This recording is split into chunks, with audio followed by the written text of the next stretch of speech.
workshop of the term. We got a great turnout. I'm super excited. We got 3 top-notch guests today. Let's just start off by introducing yourself. What is your what's your favorite thing to do as a passion project? And what is one crazy Zoom story you've had over quarantine?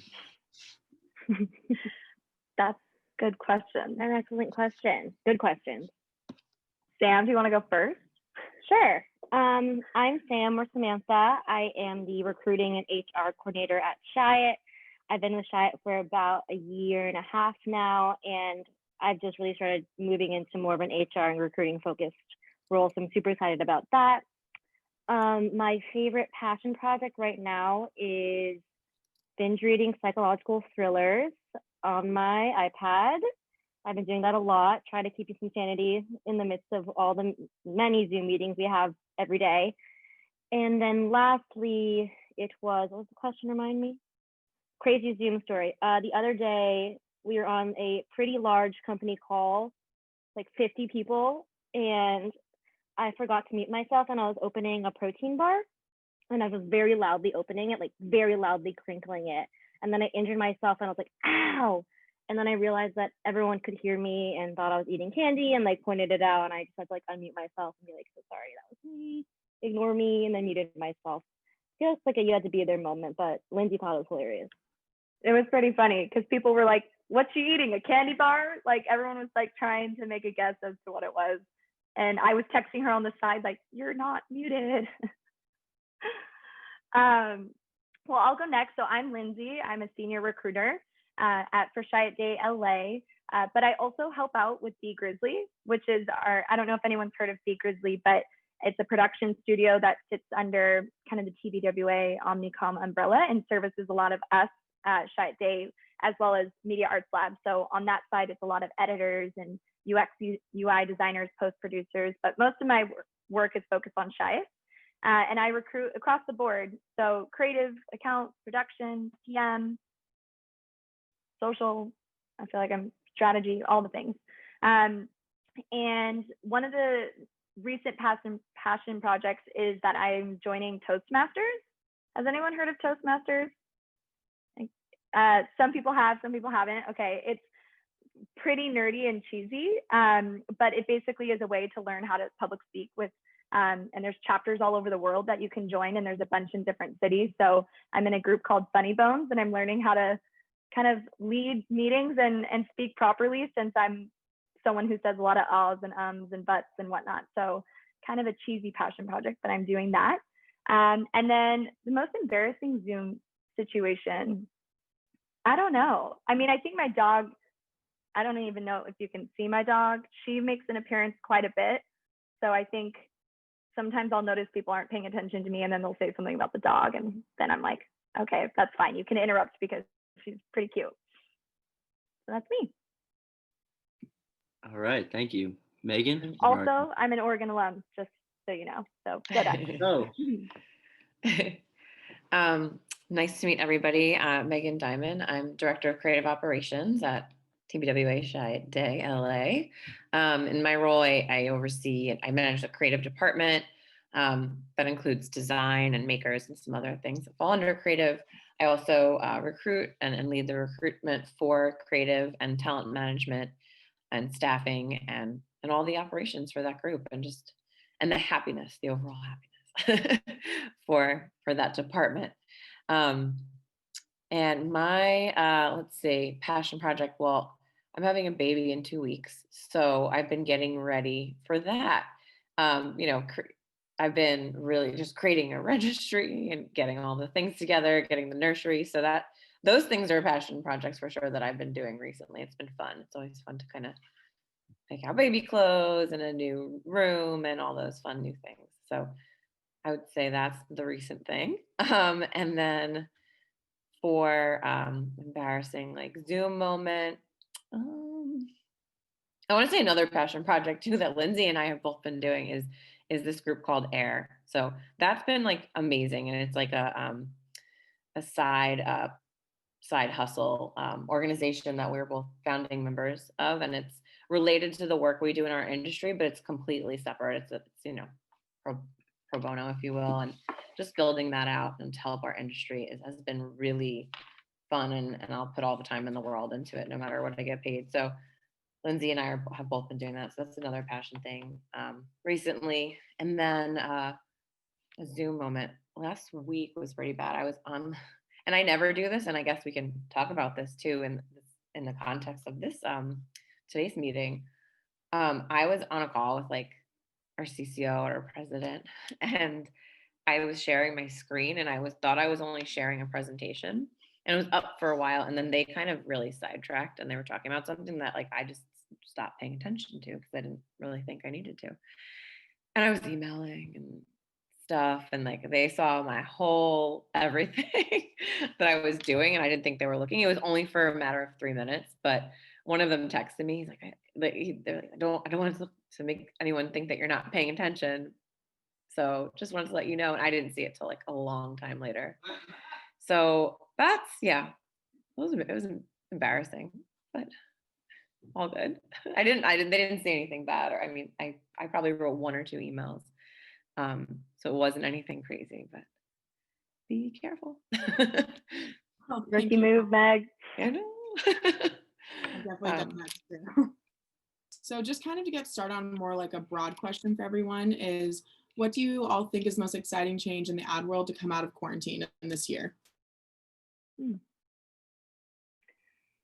Lots of things. And Megan and I and Sam will probably be chiming in different ways, but I think what's pretty incredible is, I like to use the Gatorade team as an example of, we were about to launch some campaign work for, I think, the Olympics, if I'm not mistaken, and we were all prepping for the summer and to have this campaign roll out, and then obviously we all know what happened, and then sports changed and baseball kickstarted, and we created a whole new campaign that was, not even briefed at the start of the year. Usually you have all this time and leeway, and it's just incredible to see how the quality of work in our campaign and our creative output is still just as strong, despite like all the challenges of not even like having marketing dollars and advertising media buys down, but also just lack of inspiration, being stuck in our homes like that. The creative was still really strong, and that we were able to still pull off some pretty great work, production wise as well, and get some really high level athletes involved. And it just was, I don't know, I was pretty impressed by that. So I think the nimbleness of what we were already up against, and then this year really spiked that even more, is probably one of the coolest things I've seen. Yeah, to kind of bounce off that, like what I've seen in the whole industry, not just Chiat, is just the way that we've adapted to the changing realities of production. Now, I know I've talked to a lot of people who are at a point, almost a breaking point of like, I really miss being on set. Like that was the best part of my job. But I think on the flip side of it, everyone's saying like, look, I made this. This was the hardest work I've ever done in my career.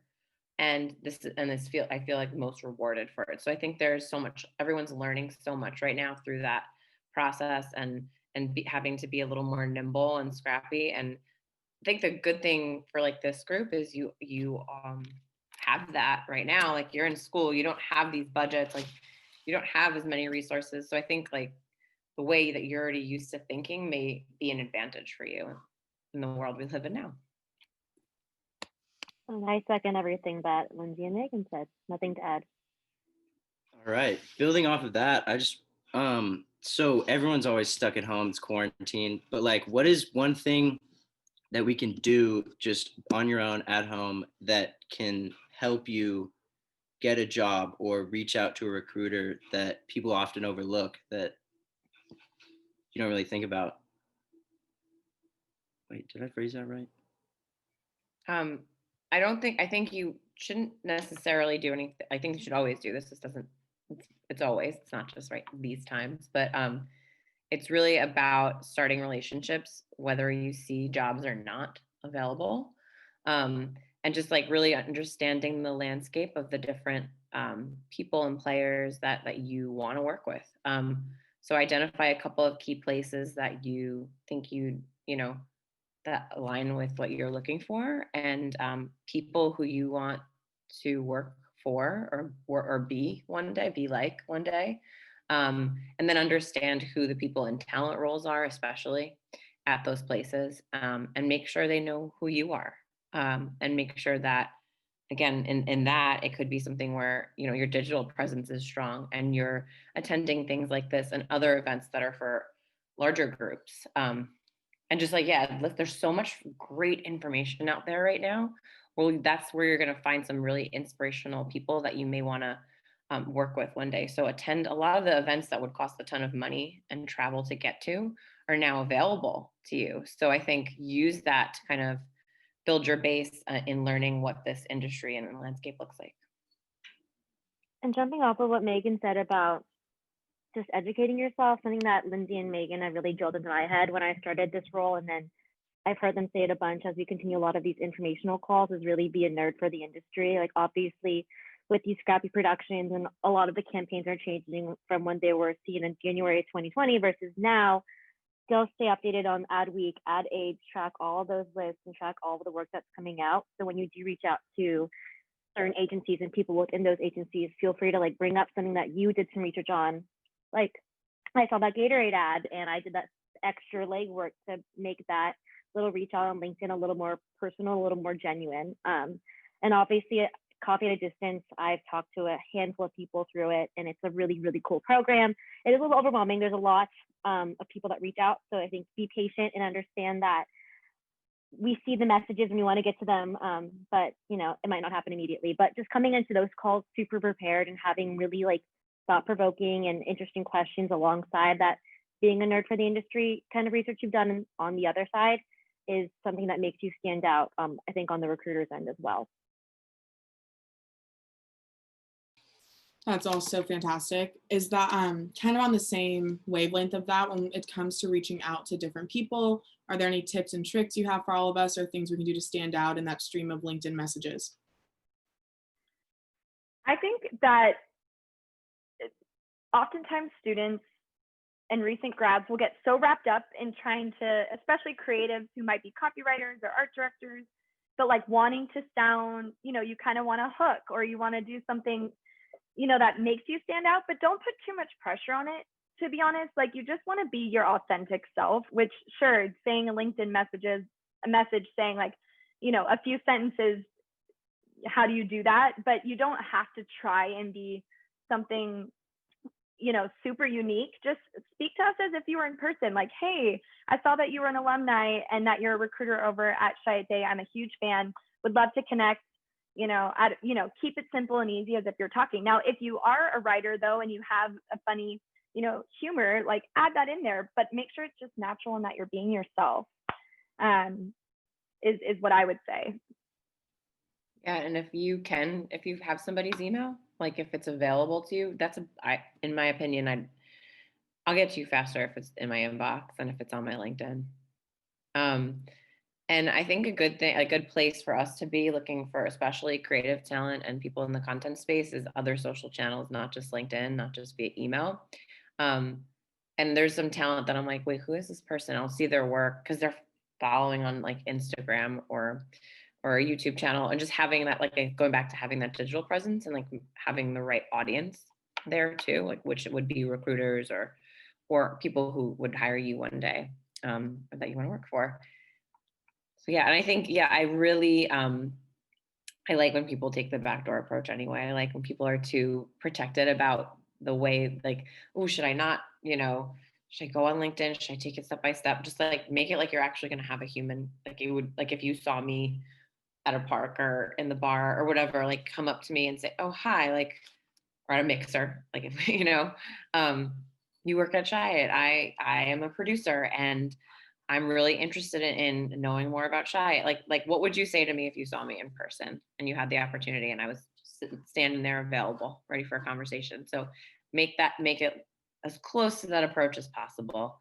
And then I would say, try also to just be mindful, like Sam said earlier, people's time. Like we're getting a lot of that. So don't like ever like lash out internally or at someone if you're not hearing back from them right away. They may be on vacation. There's a lot going on right now. There may, like, depends what's going on in their mental space, but just know that like they, give them some time, and then give it a little bit more time, and feel free to follow up in maybe a couple weeks. So yeah, just kind of be mindful of that. As literally think of, how would I do this if we're in person? Mhm. Also, one more note on that, and then kind of hopping off what Lindsay was saying about being authentic in your reach out.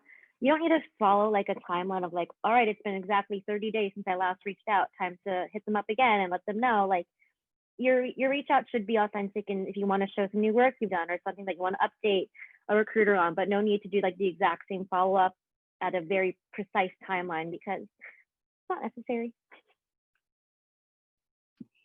Do you think that the approach to a recruiter should be different than the approach to, say, like an agency or a specific company that has in-house work, or how does that differ? I think, or go ahead, Megan. Well, I was going to talk about my dog's barking. I was just going to say, I just want to clear your question, like, so we can better answer it. When you say, because we work for an agency, like we're not recruiting for multiple agencies, is that what you're referring to? Like how you would reach out to someone who just works for one agency, or you're saying recruiter versus like a hiring Yeah, manager? essentially. Okay. So I mean, obviously it's going to have to be different because those people have very different roles. So, but if you're talking about who you are, you want to still maintain that and then be authentic to who you are. But let's say you have a specific creative director and you love some specific work they did or led, that's what your lead is with that person. Or if there's something you want to learn from them, that's the best, I think, way to approach a creative lead or a hiring lead. It doesn't have to be creative. And then recruiter, obviously it's more like, hey, it should be telling us about your interests, who you are, and how we can connect with you further. I think a good way, I think people love helping too, especially people love mentoring. They love talking about the work they did too. So if that's something that you want to tap a hiring lead for, I think that's the best approach. Totally. Thank you. Ooh, we got a question in the chat. Shout out Lily. What do the most successful employees at Chiat Day do on the daily, and how do they make themselves stand out? Let me know if that doesn't make sense. I wasn't entirely sure how to word that, but mostly like what I mean is, I don't necessarily mean the most successful people, meaning like people in the C-suite. I more mean like the employees who are like very valuable, if that makes sense. I think it's a really good question because Sam, Megan, and some of our HR teammates are leading an interview training internally right now, and we've been talking a ton about Chiat Day, like personal values that we have. Like obviously there's skill sets that you look for in a strategist or a creative or whatever it might be, but there's certain things that make people succeed at a Chiat versus a Widen versus a 72. We do all have unique things that we look for, and I love this stuff because it is what's unique to us, so I can start to ramble, but I think one of the things that I'll focus on is that we are a place where it kind of doesn't matter who you are, what level, what department, what your background is. Like if you have a good idea, we want to hear it. Our whole thing is about disruption, and so we don't do the same thing twice, and not quite literally, but I think for an agency that's been around for over 50 years, like there's some agencies that you come in and you plug in as your role of whatever it might be, and you kind of stay in your lane. But at Chiat, it's kind of like, let's blur the lines. Like, how can we all work together? And if you have an idea and someone's like, yeah, that's great, then you can go build it. And there's a lot of freedom in that. And I think it's really empowering. It can be a bit chaotic, to be honest. So you need to be someone who can like persevere and push through in your ideas and what you kind of want to build. But it's pretty awesome that, some of our most vocal people are juniors. And I'm really impressed to see an agency be so welcoming to basically having people sit at a table. So I think the most successful people are the ones who aren't afraid to have their point of view, be confident in their skill sets, but also, of course, learning and collaborating with others. But I hope that made sense. Oh, absolutely. That's awesome. Thank you. Then to like add to that too, in part of that, it's not just like it's also like taking the action to do it and do what you want and try something, and don't be afraid to, like Lindsay said, disruption is like at our core. Don't be afraid to disrupt yourself or try something new. Like our design director always says this to his team, and it's great. He's like, maybe today you're not an illustrator, but you got a project and you have to take a stab, and tomorrow you become one. So like that, he's like, just try it. Everyone has a different style, and that's okay to have your own personal style, and it not be what you thought, was great, but just try everything too. So just do it too, not just like, adding to the conversation and adding to the point of view is important. But I think what makes a lot of people successful is just being that doer. There's Nugget, Lindsay's dog. Yeah, it's been a long day of calls. So I feel like on most calls, people have their babies, and I'm like, here's mine. Sorry, she's going to be distracting, but she's. No, gorgeous. dogs are very welcome in After Hours. We love it. We do have another question in the chat. So Devin, I'll let you explain this one a little bit more if you'd like to take it away. Yeah, totally. Basically, I'm an account manager, like now on track to do that. But I am really interested in recruiting. I've actually talked to Lindsay about this. We had a call about it earlier this spring. But Sam being like a junior kind of in that recruiting role, how is that transition for you? And like, if you want to talk about like how that was for you and like where maybe you transitioned from like a different role to that. I was just interested to see like how you came about that and what that was like for you. Yeah, no, that's an awesome question. I kind of love talking about it because it's definitely not like the traditional path of how I got into the role I am in now. I was originally in entertainment after I graduated college, and that was kind of my go-to path, and I was super excited about it. But then I kind of just had a revelation a little bit in my career where I was like, I want to commit to this 110%. And if I don't feel that way, then I just don't think it's fair to like my employer moving forward or myself. So I was reached out to by a recruiter that had a creative assistant role at Chiat Open, and I honestly knew nothing about advertising. I had never heard the term Chiat before. I think I pronounced it Chiat going into my interview, and I didn't know much. But yeah, I started as a creative assistant. But the great thing that I was able to take away from that, and a lot of the advice I give to a lot of recent grads, is just making sure and like branding yourself. Because I had admin and certain kind of experience like managing and multitasking, and sometimes dealing with difficult personalities and doing a lot of that high-paced, high-energy, chaotic admin stuff, I was able to kind of sell myself as a creative assistant role in advertising, and even though I had not a lot of experience in that department. So that's how I got that role initially. And then the great thing about Chiat is that a lot of different companies and agencies and whatnot are really great about, staying in your lane, and you're hired for a reason. And as long as you do your job and do really well at that, that's awesome. And Chiat's great because not only do they have those expectations as well, but they let you and encourage you to explore other things outside of that. So I knew that I didn't want to be an executive assistant for the rest of my life, which is a great thing. If that's something you want to do, go for it. I just knew for me that wasn't what I wanted to do. So and HR knew that, and other departments knew that as well. So luckily, Megan and Lindsay were looking for some sort of coordinator support, and I was really interested in it. In college, I was in a sorority. I did recruiting there. It was something really passionate that I like to do, and just meeting new people and figuring out if they're a good fit for the company I care a lot about. So I kind of just started doing like a hybrid creative assistant recruiting coordinator role, and learning a lot about advertising from Lindsay and Megan, and then kind of getting a lot of like at bats to talk to a lot of young talent like you guys, which is super, super cool. And here I am now, fully fledged recruiting coordinator and HR coordinator, and super excited about it and super stoked to continue learning more about this path. That was Thank great. you. Thank you. We're also just wondering, kind of based on what Sam was just saying about learning skills that you can kind of build on as you transition into different roles, what are some things that all of us can be working on while we're still in school to prepare for the working world of ad? I think a really important trait is like we keep talking about authenticity. So branding yourself in whatever way it is, whatever way it can be. Again, if you have a portfolio there and anything you touch, just making sure you have this personal brand and something that makes you stick out. Another thing is just being just like really intellectually curious and trying lots of different things. And we keep saying like almost like nerd out on the industry, nerd out on skills, nerd out on everything. Like just like don't be afraid to teach yourself something new or challenge what not just doing what's assigned to you, maybe in school, and challenge yourself and disrupting yourself. So just those are some things that always be working on.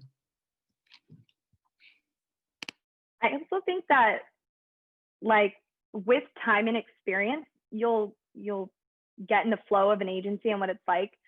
But being passionate and like caring for your craft and just wanting to just keep being better is like what stands out to people, because we do talk to students and recent grads all the time, and there's a difference between someone who's just going in the ways of trying to get a job versus the person who's like, what more can I absorb? What can I, what more can I do? I just want to be there. How do I get your job? And come with this passion.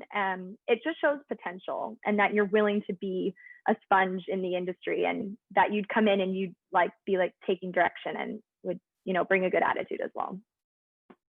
Yeah, and then just kind of like a logistical thing is just be really good about, email and phone etiquette and reaching out in the right way. Be sure you communicate. Be sure you're checking your inbox regularly. If someone reaches out to you to, set a meeting or something, make sure that you confirm that time, or make sure you give them the right information so they're kind of not left hanging and having to chase after you, as opposed to vice versa.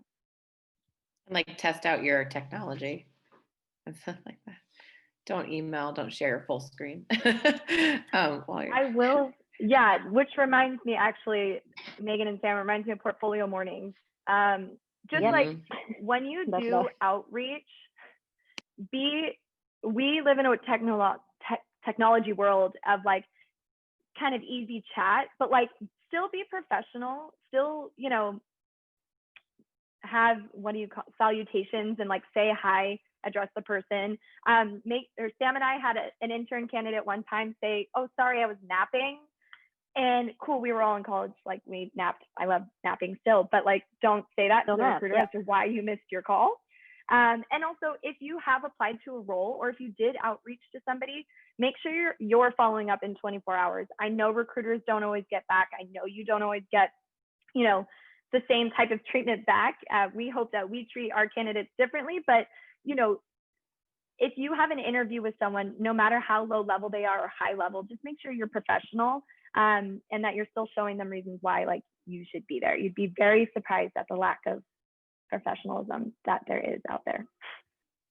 Yeah, I think it's just like maybe comes with like the territory, like also not we're like how, and I think talking to groups, not saying that you all do this at all, but just like reminding people of the little things that go a long way is super important, because we can't assume that everybody has been through this or knows it, but we see so much of it at such a high volume from people with different backgrounds, that we're seeing what doesn't work for us, and like what might be a reason to almost overlook someone who has like the best potential for a position just because they're just not engaging the right way. So if you signed up for something, like if you signed up for coffee at a distance, portfolio mornings, whatever it is, like Lindsay said, like be ready to get an email back from that person. Just like if you ordered something important and you wanted to track it online, and where is it? Why isn't it here? When's it gonna be at my doorstep? Is anyone gonna steal it?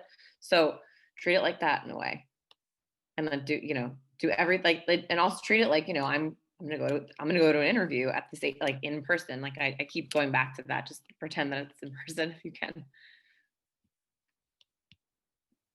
All right, our chat is blowing up with questions.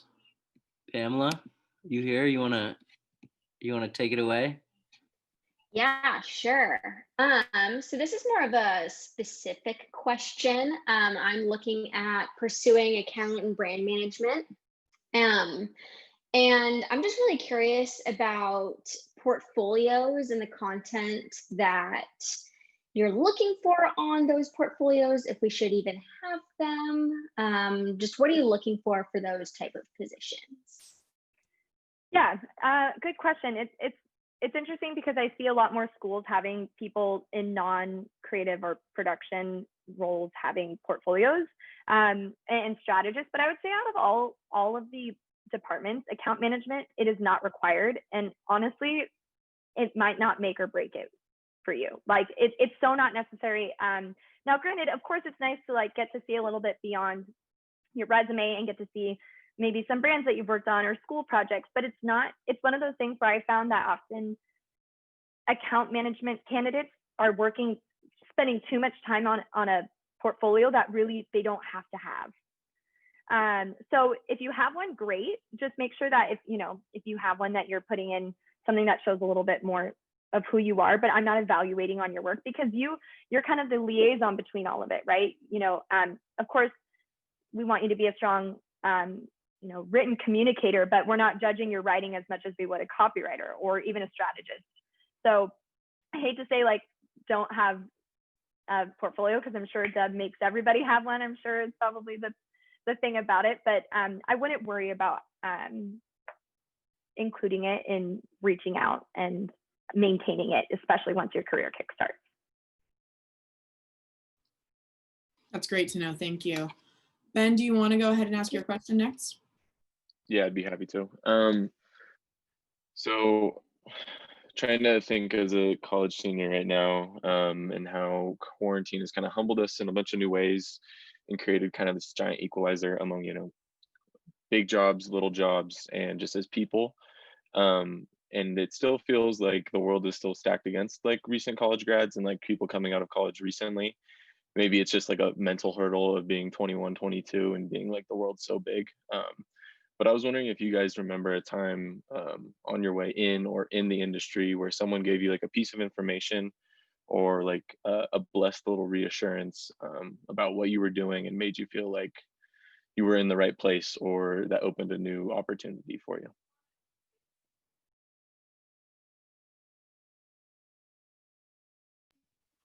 I'm thinking good really hard right question. now. It's a really good question. I'm just thinking back. There's been so many things, I think.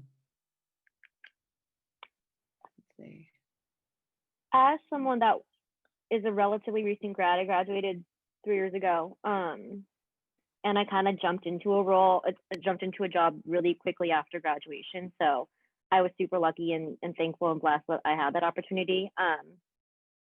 But looking back, and I think that as a young grad or a recent grad, you put a lot of pressure on yourself to find something like a perfect fit and immediately and feel like you get everything figured out and you know that it's the right thing for sure. And I obviously see the passion and reasoning behind that, but I'm kind of glad I didn't have that experience. I did get a job really soon after graduation, but it definitely wasn't a perfect fit. And I kind of started to realize throughout that first role that I knew what I didn't want for my next career goals. And especially starting off as entry level, you don't really feel like you're always heard all the time. You don't really have a seat at the table.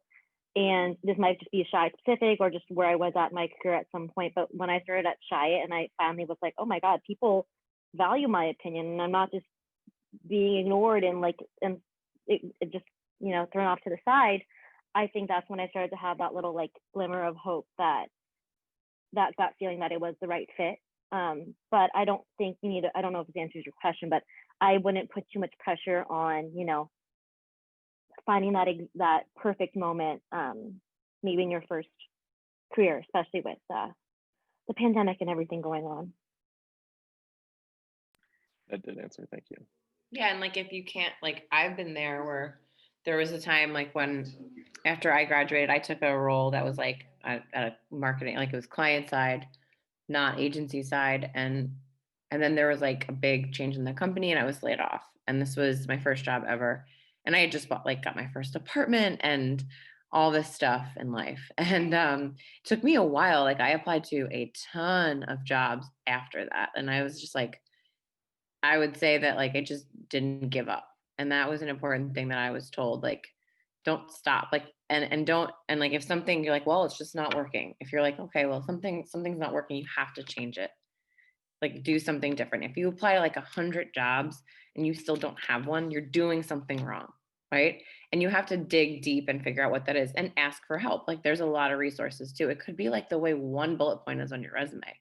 But just don't be afraid to ask for help and talk to others, your peers, people that are more experienced. I think there's a lot more outlets now than when I was in the place that I'm referring to, but and in that searching, like I just kept maybe changing my approach a little bit. And I also wasn't like, I'm going into advertising. Like that wasn't where I was at either. But that's how I found it and found it to be a fit, was just changing the approach until I got it right. Yeah, to chime in really quickly before the next question, I think when I went into college, it was the year of the market crash. So the first time, so 2008. So I was really lucky to be going into school when it was a hard time. But I remember my brother was also an Oregon grad, but a few years older and stepping into the job market. And I remember the career counselors were kind of like, if you can't find the job, make the job. And if you think about the millennial generation, at least that's where I am in the millennial, whatever time frame it is, I'm like right in the middle. It's like, and you think about how many people have created their own jobs or like been consultants, and you're like, how is a consultant 25 and you're a consultant? But like so many people I know have these like small spin-off social media freelancing for small businesses, and it taught us a way to hustle, I think. And a lot of people have side gigs rather than like, compared to my parents' generation where they had one job and they were with it still to this day for like, 30 years. But I think there's going to be a new resurgence of that. If you can't find the job, make the job. But I also think in the advertising industry, we have a lot of freelancers at the super high level for creatives and sometimes strategists and producers. But now, like, be open to it at all levels. Like, be adaptable, be flexible in what you're offering, and try and find a new avenue to get to. And I also think you all need experience right now. So don't be discouraged. I mean, you're already wanting to go work for some great companies, but it is so competitive. So just like to one of the points made earlier, I think it was Megan, but like that any experience is good experience and that you're going to take away something from it. I hated my jobs out of college, and I quit because I hated it so bad. I wasn't in advertising, but I quit to full-time search for a new job. And my parents were so afraid because they're like, you don't have a job. How are you going to pay your bills? I was living not at home with my parents, but I was so miserable. And there was a lot of judgment there. But then I don't think if I took that risk that I'd be where I am now. And because I was so unhappy, I channeled all of that once I quit into finding a new job. And I kind of took a negative and turned it into a positive, and then I found my path. So I'm passionate about this topic. Yeah, that answered it. Yeah, once you start looking for it, somehow you always seem to find it. So thank you for that. All right, Finn. Yeah. Take the next one. I read an article in Adweek a couple months ago that talked about ageism, and I kind of thought, like, with some of you being recruiters, some of you being like more leadership roles, as I'm going into the industry, I don't want to like screw over people's livelihoods just because I'm like young blood and I'm like ready to stay up all night. But like, how do you see that like affecting your industry or the place you are in your industry, as well as like how you do your jobs? First of all, you're so sweet. It's very considerate of you to think of others in jobs. Like after reading that, I think it's great that you kind of read that and are mindful of other people that you could be joining a workforce with, and differences there. And I think what's really important is that we at Chiat and like we as an industry are celebrating difference. So having a mix of people and how, and again, we're talking about this recently in these recruiting presentations that we've been doing. It's just having that diverse mix of people and finding those like common values that we do all align on is why we're here as a culture. So that could be someone who is offering a perspective like fresh out of school, someone who's been doing this for 20 to 30 years or something, and that's where the magic happens too, is when you have that diversity. So I think that's what we're striving for. You can't have too much of like, if we have everybody who's just, they're so strong, they've been doing this forever, they know everything. That's never going to work because everything's always changing. So you need to have a mix. That's probably the right answer there. Well, I feel like, this is a complicated situation, and it's interesting that you bring it up. But I think in the topics of diversity, equity, and inclusion. And I don't know how much conversations have been had within your school or your own personal lives, or in any conversations in the workplace. But like diversity, equity, and inclusion is a huge conversation now, but a lot of it's been focused on race since June, but like all underrepresented groups are covered in that, and age is included, gender is included, sexual orientation, religion, all those things.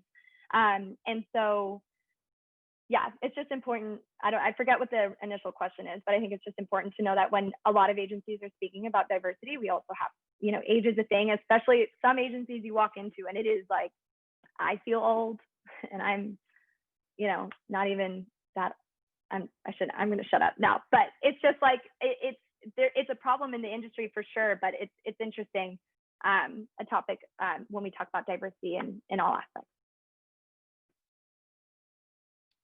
Yeah, building off that, how important is it as recruiters to bring in, obviously it's important, but what do you think is different about having a vastly diverse set of creatives rather than just everyone cut from the same cloth? It makes sense in the How world. long do we have? I know, like that's the goal. Makes everything better. That you have perspectives from everywhere. That is the goal, is to have people from all different sorts of background that can celebrate each other's differences and learn from them, because every brief's going to be different. They're going to be different. We can go on for a long time. That's the quick version of it. Well, and yes, I think have it. yes, and diversity isn't just because we need to have diverse people. It's because we need to tell authentic stories for our brands. So if we only have one type of person in the room, no matter what it is, it's just one POV.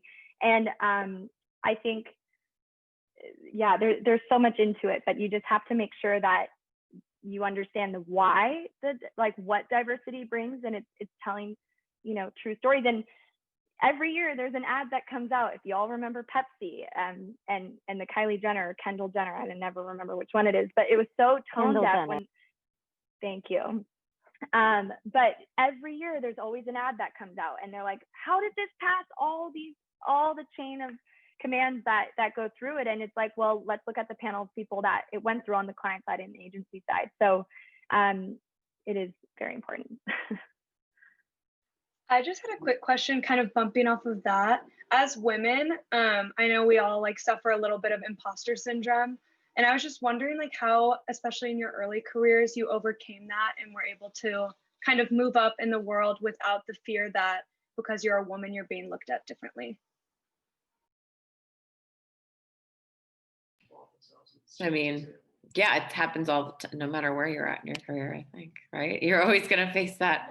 But I think you have to be really resilient and strong and know that your opinion and your voice and your skills really matter, and you're here for a reason.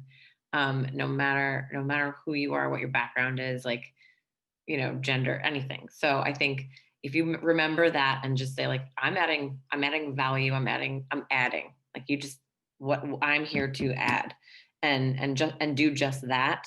That's how you kind of overcome that. I think for me, that's how it works. Mm-hmm. And I think there's a complication too when you're entry level and also a female or a woman is, feeling like you have to say yes to everything and be pretty over accommodating, and you can never say no. And this is also, can apply to men as well, or people that identify as men. But it is tough as a woman. There's that extra pressure to try to fix everything and hold everything together. And by doing that, always saying yes.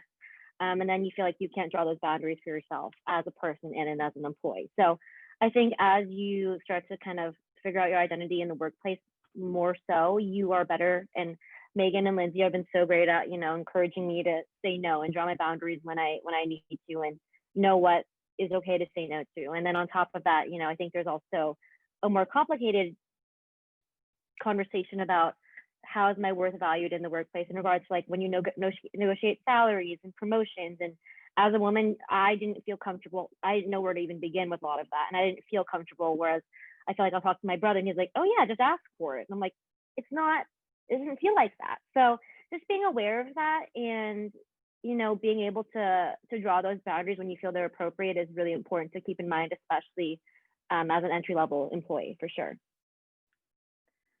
And oh, sorry. No, one thing that I think is really important too is if you are in the coffee at a distance through We Are Next, or when you're doing these informational chats with people who are at companies you want to work for, really assess if it feels like a place where you can be heard. And I know that sounds weird, but I know, a lot of us at our companies are now including pronouns. What are the agencies that aren't including pronouns now? What types of brands are agencies doing? What's their social media saying? Like, are we, creating a culture that feels like you have a place for that? And there's some agencies that are still not as inclusive, and Chiat has a long way to go, but in many ways, I felt like as a woman at some of my agencies, it was challenging to speak up, especially when I was more junior. And then one of the agencies I've worked for, when I first walked into a meeting room, there was a bunch of empty chairs, but I was there to just sit and observe. I wasn't leading anything, so I just sat in the back, like not even in a chair. And one of the men was like, "You have a seat here, please, welcome, like you are more than welcome." And I was like, "Great, this is a place," early on in my experience there, that I felt comfortable. And so I think it's reading up on those cues to see, you want to work for the places that would be more inclusive than others. I don't know if that made any sense, but it did. Thank you so much, the three of you. Great question. Thank you, Jenna. So just as we wrap up, we have one more question in the chat that we're going to do, and then just one more from the After Hours team. So Susanna, do you want to ask your question from the chat? Hi, yes. Thank you guys for meeting with all of us. It's really exciting. So I guess my question maybe does fall in line with like the imposter syndrome thing, but like as creatives, I know that we're never feeling that our portfolio is finished or that it might be up to par with our peers. So when you're looking at portfolios of creatives, like, do you let their work speak for itself, or do you kind of have their portfolio like line up with that in a way? And I'm purely asking this like on like a design level and creativity level, because I know that some of us may not be the most experienced with like web design, where we might be super experienced with print or social media graphics or something like that. So I just wonder where that like falls in with recruiting and how that all works together. Are you an art director, designer, copywriter? Like it sounds like you have a portfolio, right? Yes. So I was Okay. an art director / designer. Yes. Okay. So I would say yes, it depends on what you want to do, what jobs you're looking for and what you currently do. I would make sure that if you are a designer or an art director, or for anyone who has like their work in the digital space or even on a social platform, like I'm going to go back to what I said earlier, is like maintain your brand.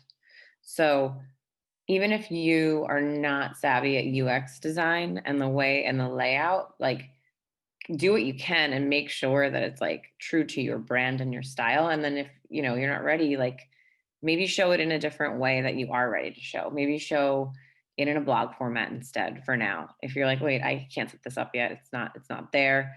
Maybe have, it, you don't have to have it in a finished space, but have a piece of work, like have work to show. I think that matters.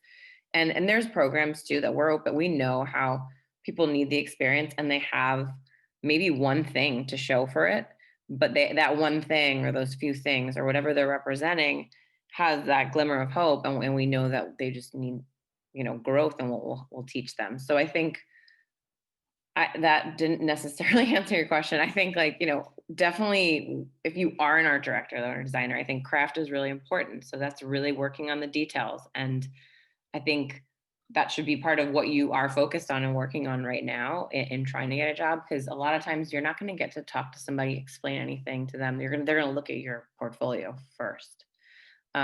So the layout does matter. It really does. I think if you're a writer, it won't, to me, if I know that, it won't matter. I'll be real honest, it's not going to matter as much. As long as your brand is there and I really know what your brand is, that's key. Awesome. I'd say make sure there's like a good level of craft, even if there's one piece of work in the setup. It's clearly communicated on what you're showing us. Like I think sharing like what your role was, what the problem was, maybe what the type of work is, not just kind of throwing it up there just to have it there. Yeah, so be mindful of it.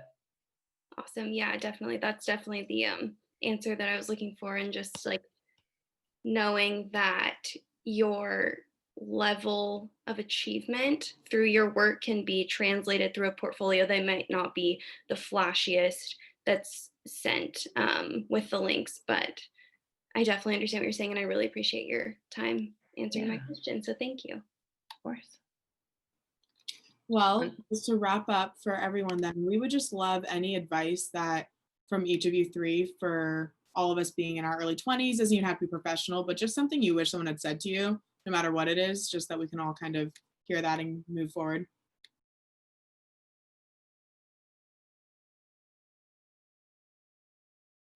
I wish I knew about advertising. I wish I didn't figure it out later on, but I wish I knew about that recruiting was an opportunity, like all of it, all of that, basically.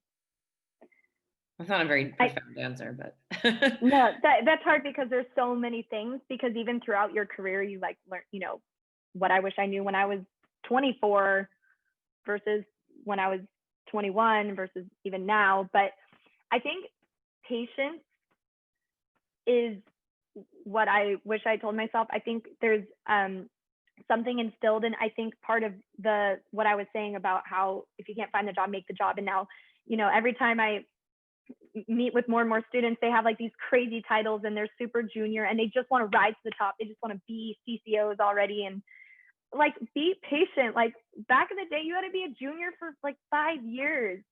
And I'm still guilty of it, because I'm just like someone who is passionate and eager and wants to keep growing and gaining more experience. And but like, sit and enjoy your experience. Don't like, titles aren't important, to an extent. Of course, like, I'm not saying titles aren't important at all, but leveling at every agency is so different. And I just think as long as you care more about what the work you're making, are you happy? Who's managing? Are you growing? Are you gaining the experience? Just be patient and enjoy the ride, as cheesy as that sounds.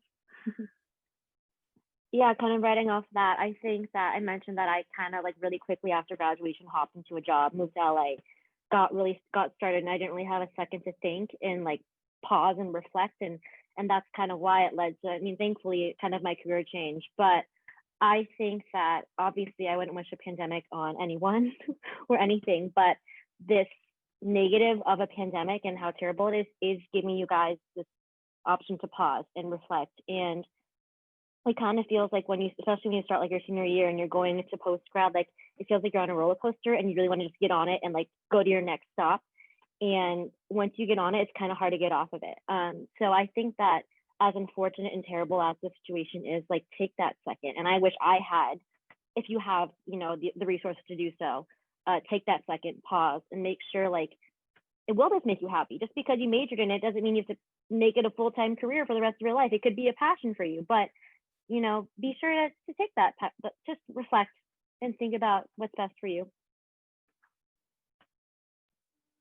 Yeah, I can't tell you how many people that like we talk to that are kind of later in their career that are like, well, I jumped from that job to that job and I never had a time off. And like it affects their ability to make decisions like about their next job, So I've heard of that happen to a lot of people, especially now. I think it's a really good time to take a break, like, because we don't have a lot of things like we don't have figured out in the world, and it's hard to choose what's next about your career and your job. So it's a great time for you all to be like brushing up on everything that we talked about and, like Sam said, reflecting. All right. Obviously totally voluntary, but if people in this workshop wanted to reach out to you, what would be the best way to do that? Email. I mean, that's pretty straightforward. Like we said earlier, email. I might not answer you if I have my baby any day now, so don't be offended, but there's these other lovely ladies that you can reach out to. But I still want to hear from you. Great, thank you. Yeah. Congratulations. I think, yeah, either LinkedIn or email is great. And again, just off of the advice we were giving earlier, just make sure you're like, hey, because we might, you know, there's so many and we don't have time to know which each of you are right now, but like remind us like, hey, I was on that call. Thank you so much for all the wonderful advice we provided you, you know, whatever it might be. Just to make sure, since we do get so much outreach, just do a little snippet of like, you know, maybe a key takeaway or just reminding us that you were on this call. And also like at least add us on LinkedIn too, because we'll probably post information there too about openings, programs, other things. So that we're, you know, we've just met all of you, which is great. And now we can begin the relationship. So make sure we're connected in all the right ways. Totally. All right. Well, that's about it. Thank you. Yes, course. we're out of time. Yeah, thank you guys Thank so you much. so much, everybody. Best of luck with Thank you, everything. We everybody. look forward to staying Thank in you. touch. Thank you guys. Bye. Bye. Have a All good right. one. Everyone Yeah, have thank a you good for night. coming. Thank you.